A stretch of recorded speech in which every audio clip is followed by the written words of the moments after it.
الحمد لله نحمده ونستعينه ونستغفره ونؤمن به ونتوكل عليه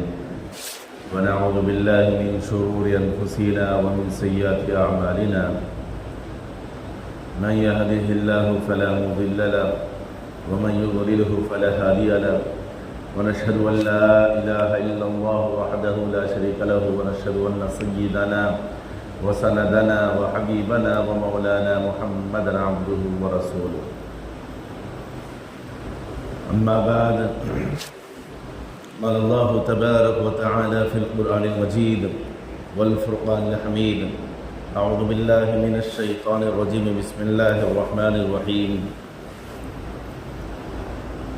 يا أيها الذين آمنوا كتب عليكم الصيام كما كتب على الذين من قبلكم لعلكم تتقون قال النبي صلى الله عليه وسلم الصوم لي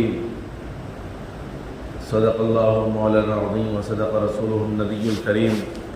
نحن على ذلك من الشاهدين والشاكرين والحمد لله رب العالمين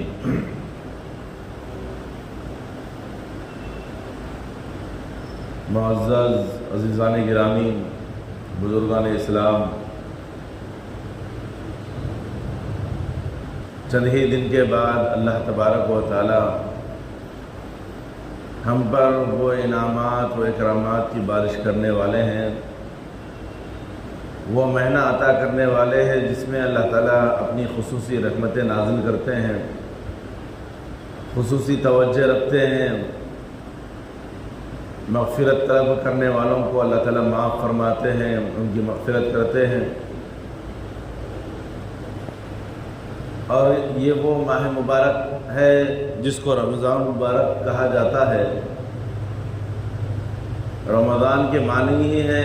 گناہوں کو جلا دینا، گناہوں کو صاف کر دینا، میل کچیل کو ختم کر دینا، اس کو رمض سے کہا جاتا ہے۔ تو معزز بزرگوں، سال بھر کی ہماری اپنی زندگی کا ہم اپنا جائزہ لیں، اپنا محاسبہ کریں، کیونکہ حالات دنیا کے بالکل دیگر کو ہیں، ہر ایک اپنے مسائل میں پڑا ہے، ہر ایک پریشانی میں ہے، تو خاص طور سے اللہ سے رجوع ہوں، توبہ اور استغفار کریں، اللہ تعالیٰ سے معافی طلب کریں، کیونکہ جو مہینہ آنے والا ہے اس ماہ مبارک کا صحیح معنوں میں استقبال ہو، کیونکہ جو جتنا شان و شوکت کا ہوا کرتا ہے، جس کا جتنا مرتبہ ہوا کرتا ہے، جس کا جو مقام ہوا کرتا ہے، اس کو اس کی حیثیت کے مطابق، اس کے مقام کے مطابق، اس کی عالیہ مرتبت کے مطابق اس کا استقبال کیا جاتا ہے۔ جیسے ہم دنیا میں دیکھتے ہیں کہ اگر کوئی سیاستداں یا کوئی منسٹر آتا ہے تو اس کا کیسے استقبال کیا جاتا ہے۔ دنیا روح کے زمانے سے بادشاہوں کا کس طریقے سے استقبال اور ان کا اکرام کیا جاتا تھا، اسی طریقے سے جو مرتبہ جس کا ہے اس کو اس مقام کے حساب سے اس کی عزت کی جاتی ہے، اس کا اکرام کیا جاتا ہے۔ تو اسی طریقے سے دین اور اسلام اور شریعت کے حساب سے ماہ مبارک، ماہ رمضان مبارک بڑا ہی مہتم شان مہینہ ہے۔ یہ بڑا برکتوں والا مہینہ ہے، بڑا عزتوں والا مہینہ ہے، بڑی رفعتوں والا مہینہ ہے، مغفرت کرنے والا مہینہ ہے، اور رحمتیں، برکتیں اور سعادتیں عطا کرنے والا مہینہ ہے۔ تو اتنی بڑی خوبیوں کا یہ مالک مہینہ ہم کو اللہ تعالیٰ ہماری عمروں میں درازگی عطا فرمائے، تو اللہ تعالیٰ ہمیں عطا کرنے والا ہے،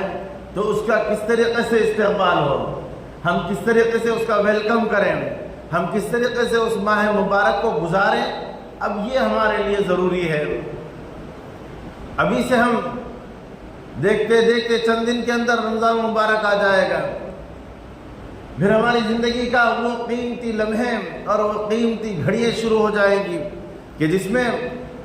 بندہ اپنے لیے روزہ رکھے گا، عبادت کرے گا، تراویح پڑھے گا، نفلیں پڑھے گا، تلاوت کرے گا، ذکر و اذکار کرے گا، زکوٰۃ و صدقہ نکالے گا، تو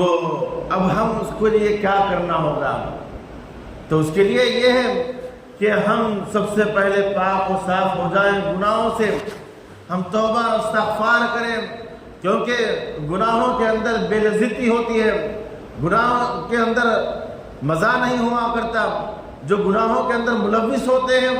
وہ پھر رمضان کا لطف نہیں اٹھا سکتے۔ اسی طریقے سے جو آپسی رنجشوں کے اندر، مسائل کے اندر، اختلافات کے اندر یا دلوں کے اندر کینہ کپٹ رکھتے ہو، ایسے لوگوں سے یہ اس ماہ مبارک کا استقبال ہو نہیں سکتا۔ تو لہذا کیا کیا جائے؟ اس کے لیے ہم اپنے دلوں کو صاف کیا جائے، اپنے اندر پائے جانے والے اختلافات کو ختم کیا جائے اور اپنے آپ کو صاف و شفاف بنا کر اللہ کے حضور حاضر ہویا جائے،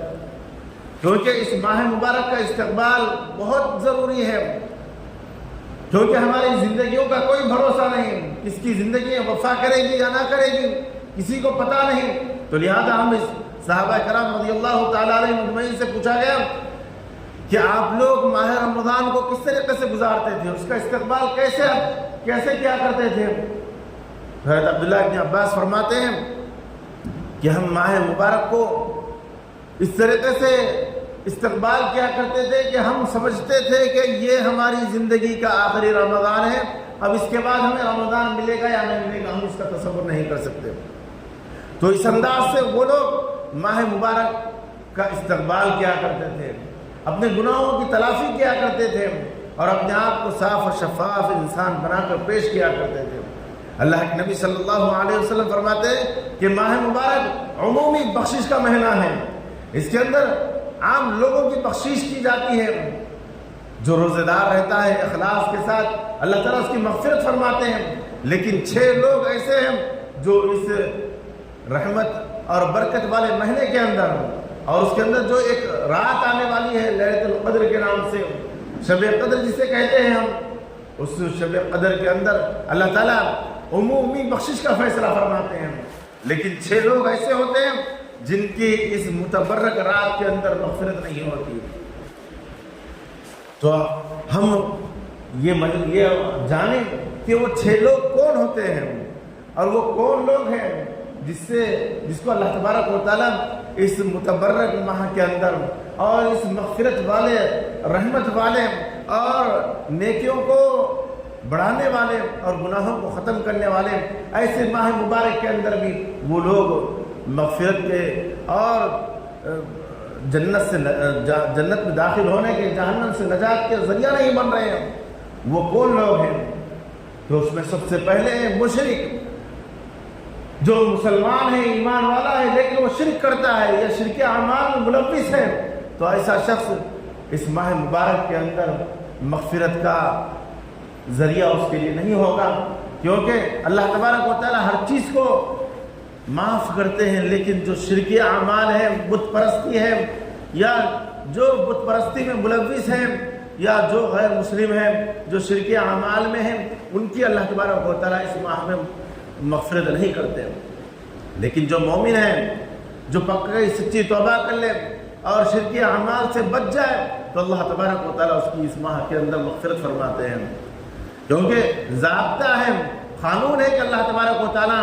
اس کائنات کو اور اس نظام کو اپنے اصول کے مطابق چلایا ہے، اور اس اصول کے مطابق اللہ تعالیٰ نے اس نظام کائنات کو چلا رہے ہیں، تو اس کے اندر اللہ تبارک و تعالیٰ یہ بھی نظام بنائے ہیں کہ میرے علاوہ کوئی کسی کی پرستش نہ کرے،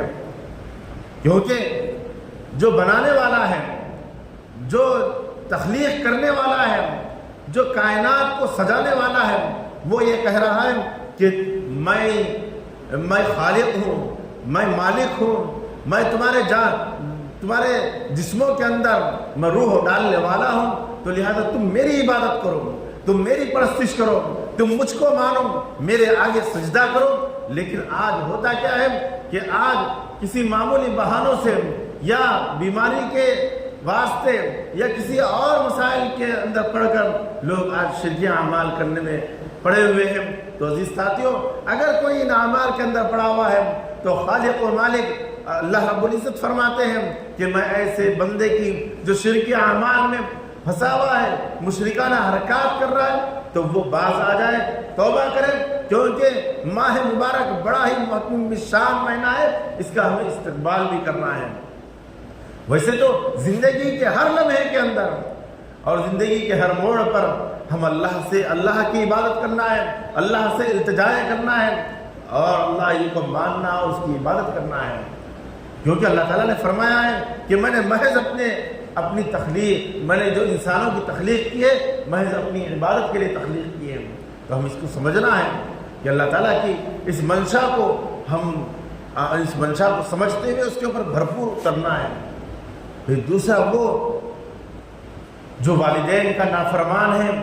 جو اتنا بڑا متبرک مہینہ ہے اور اتنا بڑا ہی مغفرت والا مہینہ ہے، اس کے اندر جو والدین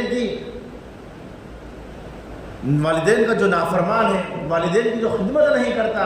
اللہ تبارک و تعالیٰ اس ماہ مبارک کے اندر اس کی مغفرت نہیں کرتے، کیونکہ اللہ کے نبی صلی اللہ علیہ وسلم نے فرمایا رضا الربی فی رضا الوالدین سخط الربی فی سخط الوالدین، کہ والدین کی خوشی، جس بندے سے متعلق جس کے والدین خوش ہیں گویا کہ اللہ اس سے خوش ہے، یعنی اللہ کی رضامندی اور اللہ کی خوشی یہاں والدین کی خوشی کے اندر ہے۔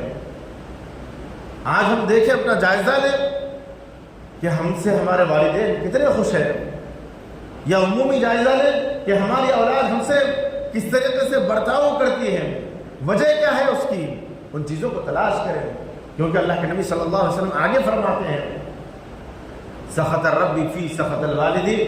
کہ جو والدین کا نافرمان ہوگا،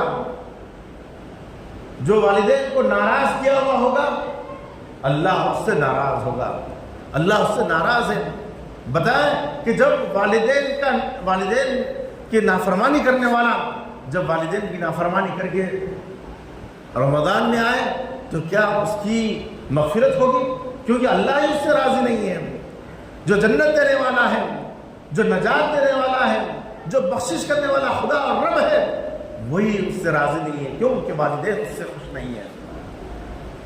حضرت اویس قرنی رضی اللہ تعالیٰ بہت بڑے صحابی، بہت بڑے تابعی گزرے ہیں، حالانکہ اللہ کے نبی صلی اللہ علیہ وسلم کا زمانہ پائے، لیکن وہ صحابیت کا شرف حاصل نہیں کر سکے، محض اس وجہ سے کہ اپنے والدہ کی خدمت کی وجہ سے وہ نبی رحمت صلی اللہ علیہ وسلم کی خدمت میں حاضر نہیں ہو سکے۔ اللہ کے نبی صلی اللہ علیہ وسلم کے پاس خدمت میں حاضر ہونے کی گزارش پیش کی تو اللہ کے نبی صلی اللہ علیہ وسلم نے فرمایا اے اویس تم وہیں رہو، اپنی والدہ کی خدمت کرتے رہو، یہی بہت بڑا کام ہے، میرے پاس آ کر میری صحابیت کا شرف حاصل کرنا بھی کوئی معنی نہیں رکھتا۔ لیکن اللہ کے نبی صلی اللہ علیہ وسلم وصال کر گئے، وصال سے پہلے حضرت عمر رضی اللہ تعالیٰ عنہ اور حضرت علی رضی اللہ تعالیٰ عنہ سے ارشاد فرمایا اے عمر و علی، جب تم حج کو جاؤ تو قرن کے علاقے سے ایک شخص آئے گا جس کا نام اویس ہوگا، اس سے دعائیں کرانا، اپنی مغفرت کی دعا کرانا۔ تو اللہ کے نبی صلی اللہ علیہ وسلم جب یہ فرمائے تو یہ لوگ کے ہوش رہ گئے کہ جو دوسرے علاقے کا ہے، جو دوسرے گاؤں کا ہے، جو ملاقات بھی نہیں کیا، جو نبی رحمت صلی اللہ علیہ وسلم کی صحبت بھی اختیار نہیں کیا، لیکن اللہ کے نبی صلی اللہ علیہ وسلم فرما رہے کہ جائے اور جب اس سے ملاقات ہو تو اپنی مغفرت کرانا۔ یہ صحابہ ہے، صحابہ کے ساتھ ساتھ عشرہ مبشرہ میں سے ہیں، یعنی وہ صحابہ، وہ 10 صحابہ جس کو اللہ کے نبی صلی اللہ علیہ وسلم نے ان کی زندگی میں یہ اعلان فرما دیا تھا کہ یہ لوگ جنتی ہیں،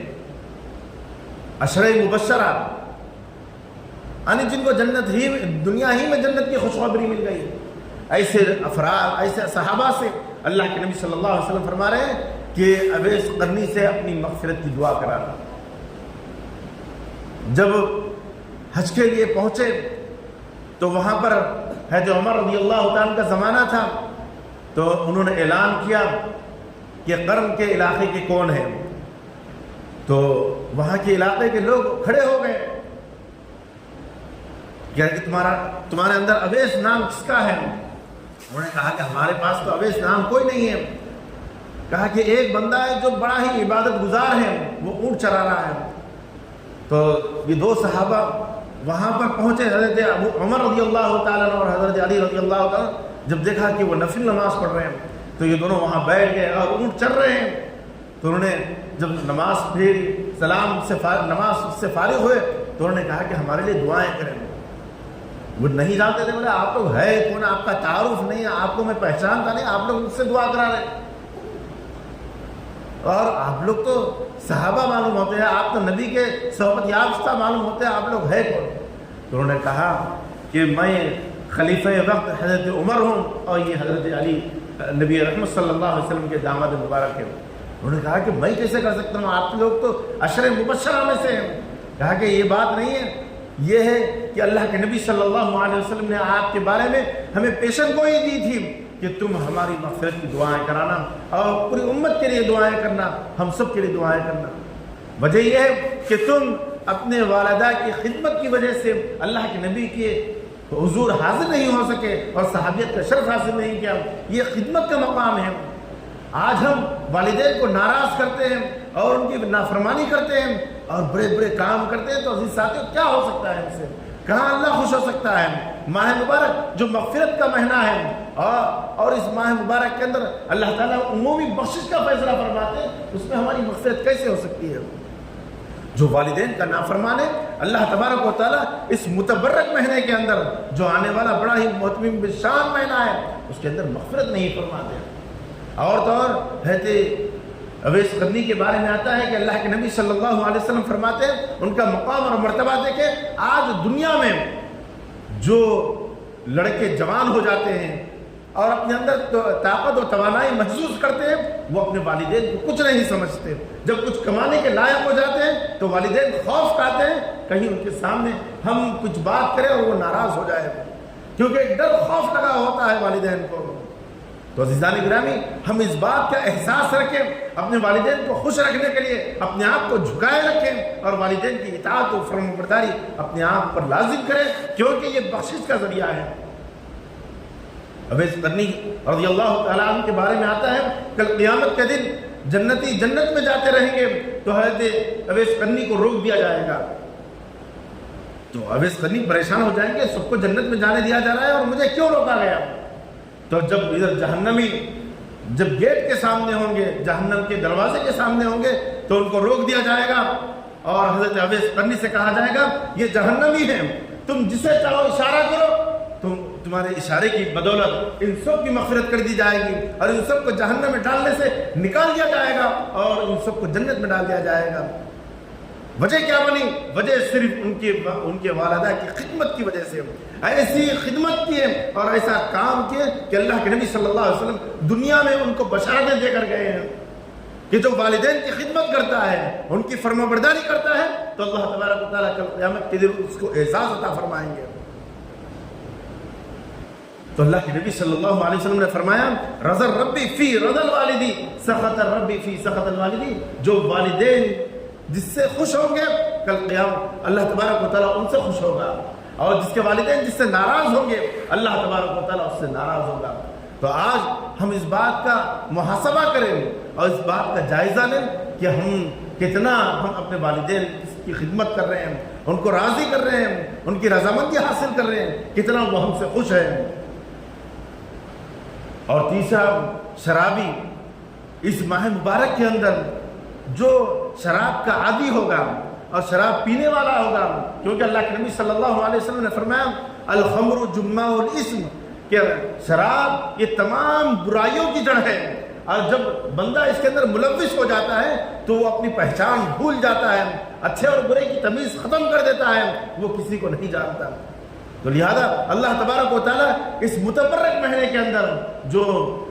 ماہ رمضان مبارک آنے والا ہے، یہ بڑا ہی مبارک مہینہ ہے، اس کے اندر اللہ تعالیٰ بخشش کے دروازے کھول دیتے ہیں، لیکن جو شراب پیتا ہے، شراب کا عادی ہے، اللہ تبارک و تعالیٰ اس کو اس متبرک مہینے کے اندر بھی مغفرت نہیں فرماتے۔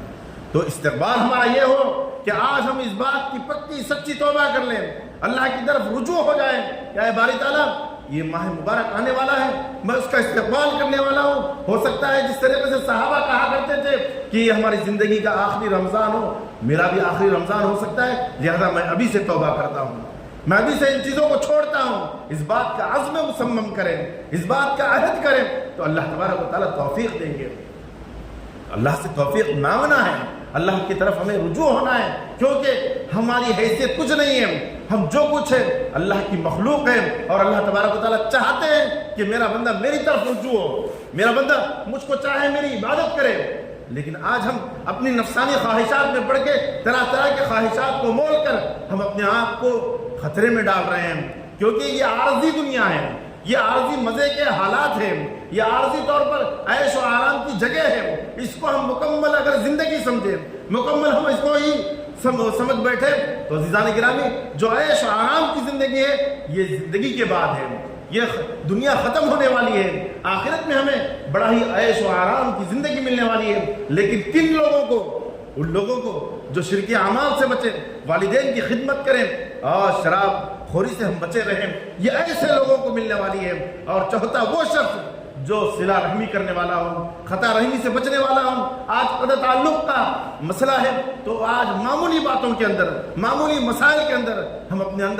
اپنے دلوں کے اندر کینہ کپٹ رکھتے ہیں اور اپنے دلوں کے اندر بغض رکھتے ہیں، عداوت رکھتے ہیں۔ تو ایسا شخص جو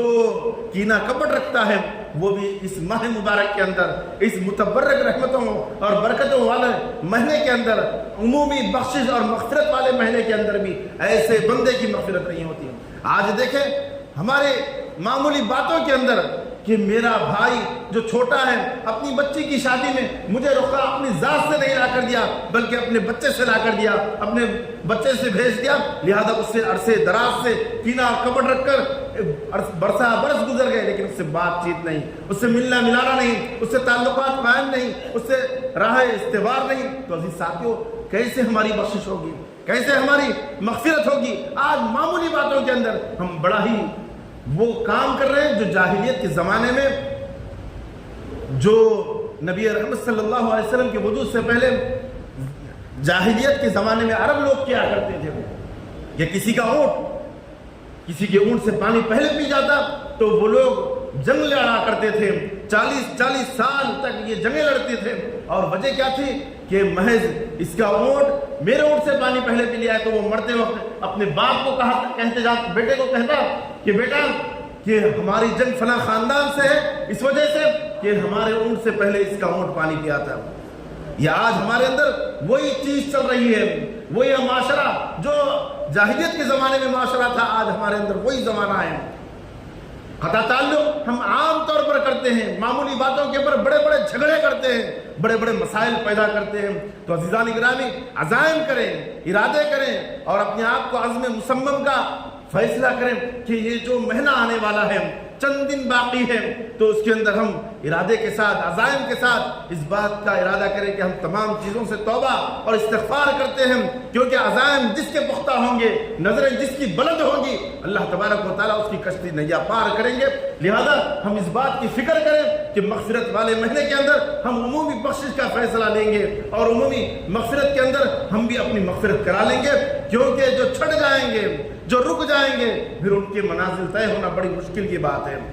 تو لہذا عزیزان گرامی، اپنے آپ کو سمجھیں، اپنی حیثیت کو سمجھیں، اپنے مقام کو سمجھیں، کیونکہ جب تک میں اپنی ذات کو نہیں سمجھوں گا، جب تک ہم اپنے آپ کے مقام کو نہیں سمجھیں گے، کوئی دوسرا ہمیں سمجھنے والا نہیں ہے۔ یہ دنیا عارضی دنیا ہے، مختصر سی دنیا ہے،